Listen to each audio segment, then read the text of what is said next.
Hello, Emmett Williams staff, and welcome to the 2016-2017 school year. I'm excited to have many new staff joining us this year and looking forward to all the learning and the commitment that we have to our students continuing for another school year.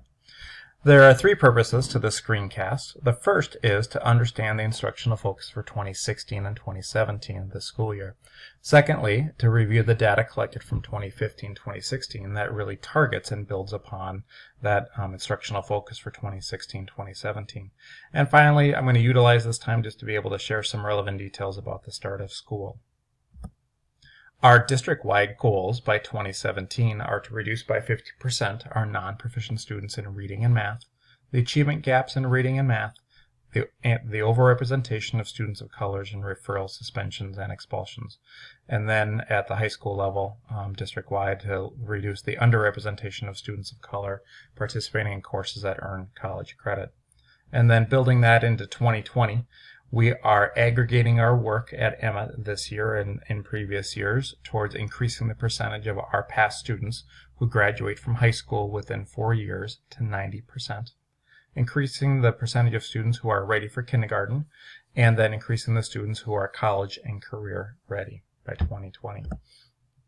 The school improvement focus for 2016-2017, keeping things personal, local, and immediate for Emmett Williams. There are 5 things that we'll be tailoring our school improvement plan related to.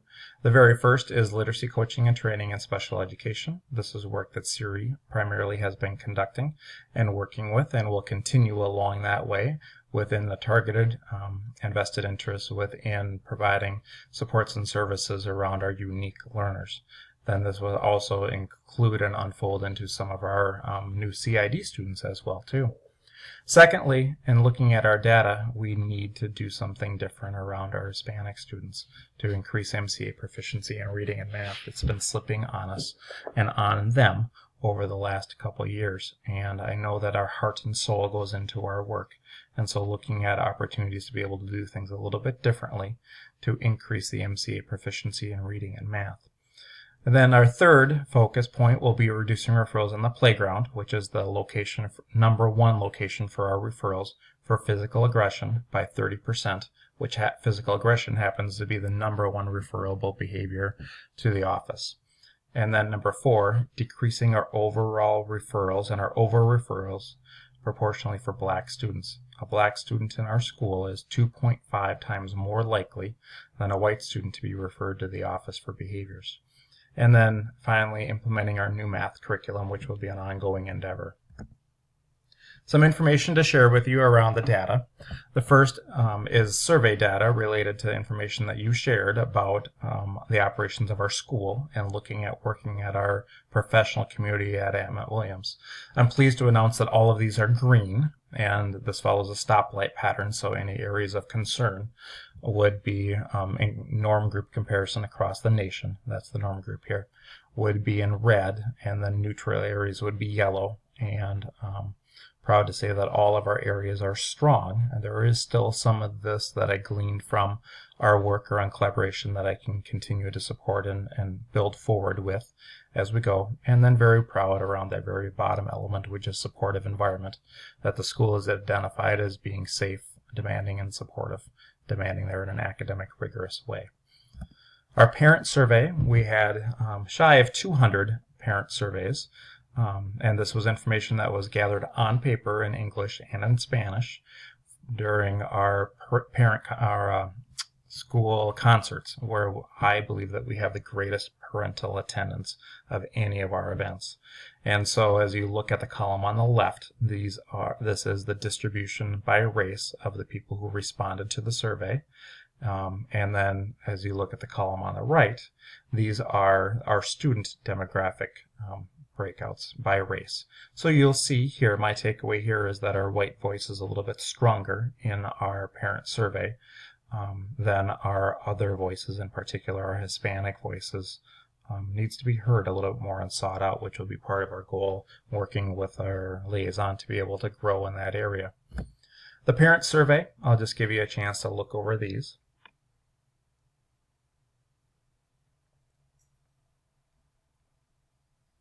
In short, all of the areas came back at 90% or higher.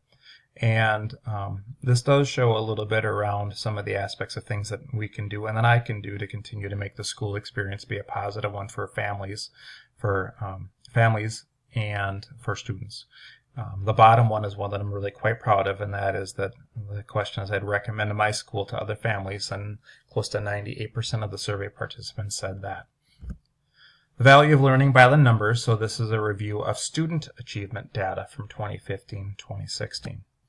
How are we doing? Just a rough overview. Number one, we're making a difference. We're moving forward. Students grew in MCA from last school year in 10 out of 11 of the AYP cells in reading. And I'll show you those in just a second. A little bit weaker in mathematics.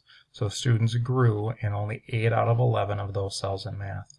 Number three, really quite proud of our technical work and our heart work related to that, and that is that 72% of our students in grades 4 through 6 demonstrated high or medium growth on MCA reading. You'll see a fairly significant difference on number 4 there related to math, and that is that only 58% of our students demonstrated a high or medium growth within our math curriculum, or math, or according to MCA math. And so I'm looking forward to that curriculum impact this year in our growth area as well too. And then number 5, which is inclusive of all students within the school system, within our touch, and that is that we increased from low risk by 10% according to our FAST markers. This is that AYP chart, being able to look at where and how do we see that we're making a difference over time.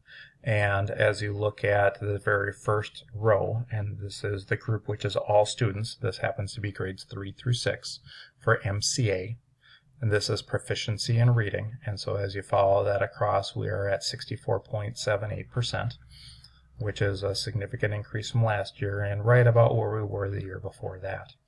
And then this breaks off into the elements of identification by different subgroup. And in particular, I've coded this so that green shows a somewhat marked improvement within our achievement over the previous year, so looking back a year. And you can see in here that I've marked our red for Hispanic, because as I look at that, we're essentially flat from where we were 4 years ago in proficiency. That doesn't necessarily relate back to growth. However, one of the elements that's really grown here is our achievement gap within that, from our white students to our Hispanic students, is close to 50%. So we're supposed to be decreasing these columns going across. And as you look at our Asian Pacific Islanders in particular, it demonstrates that pattern from an 18% achievement gap down to a 5.818% achievement gap. So this is the direction we would want our data to go, and our Hispanic students are actually moving in the opposite direction, which doesn't match up with the time and energy that I see going into and supporting our students as they grow. So I know that we need to continue to look at doing things differently. This is our MCA data for math, so these are proficiency markers for grades 3 through 6. And this shows a fairly stable pattern of performance for our students, really plateauing at that 62% across the last 3 years. And so looking and digging a little bit deeper, looking at our Hispanic students, we had been over the last 3 years in that 30 percentile, which is still a significant difference from our white students at 78%. And we dropped in last year. So thereby, again, our achievement gap continued to grow, where we want these numbers to be able to be decreasing over time and not increasing at all.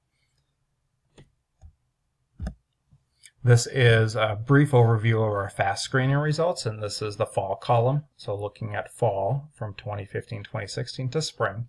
And you'll see here that in the fall we had 58.79% of our students identified as low risk. This is the target that we're looking for, moving more students into this low risk category. And when we rolled around to spring, we had increased that by 10%. The grand total underneath is a district-wide average, so you can see here that we're exceeding the district-wide average. Then I broke out the district by race, and looking at where we were in the fall and where we were in the spring. As a total system, we're making a difference, a growth difference with our students of color. And you see that represented here as well too at the site-specific level and information. Yet our Hispanic students continue to be our lowest performing group, significantly behind every other racial group. So we grew that group from 31.25% to 37% at low risk, but yet it's still a significant learning gap between our peers. Looking briefly at behaviors, the number one referral behavior continues to be physical aggression. 46% of our referrals are for that particular behavior, which leads us to the target of reducing physical aggression on the playground. This is a representation of students. So these lines should be equal for equal representation to be present. So looking at our Asian students make up 9% of our student population and 4% of the referrals. These are our Black students. They make up 13% of our school population and yet account for 37% of our referrals, thus leading us to action related to looking at our referrals for Black students to the office. Just had a question related to how does this rate across other schools in the district. So this is a distribution around other schools in the district and the Roseville School District. The Emmett Williams marker is the highlighted one. So across all of the schools in Roseville, we have the highest overrepresentation of all students of color. So obviously quite concerning and something that we need to continue to look at within our behaviors and practices. Specifically breaking down our actions for 16-17, some more detail within literacy coaching. We're going to be looking at analysis of running records to inform instruction, explicit strategy instruction, and supporting implementation of literacy lessons. In particular, you'll be hearing more about this one, the increase in academic proficiency for our Hispanic students.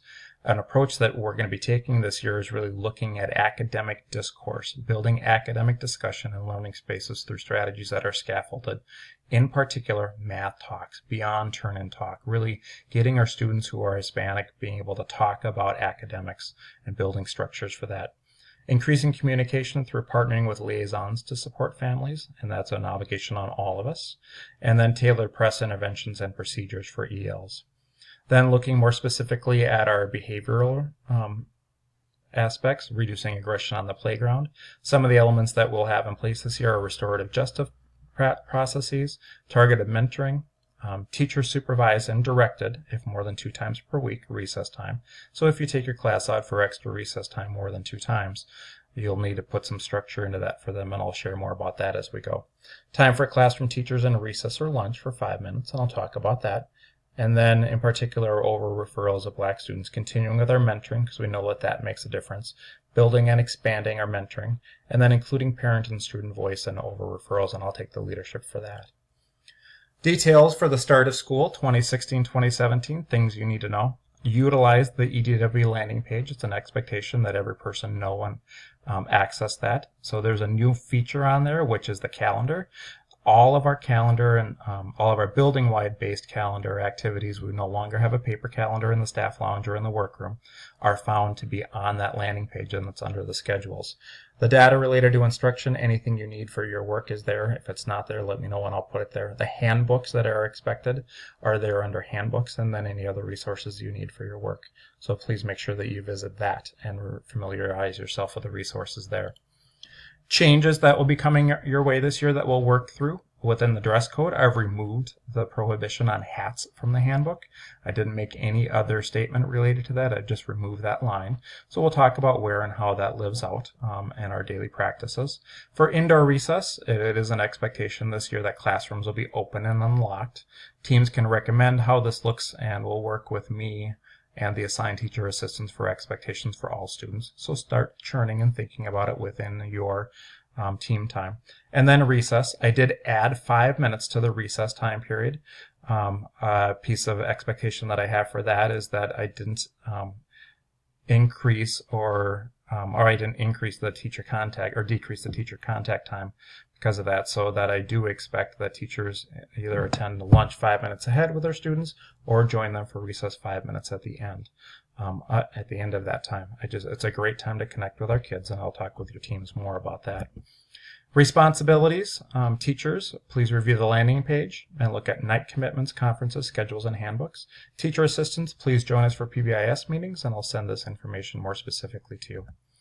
Custodial services, our custodian is asking us to do a variety of things. I'll be sending you that information as well too in an email. Thank you all for your work.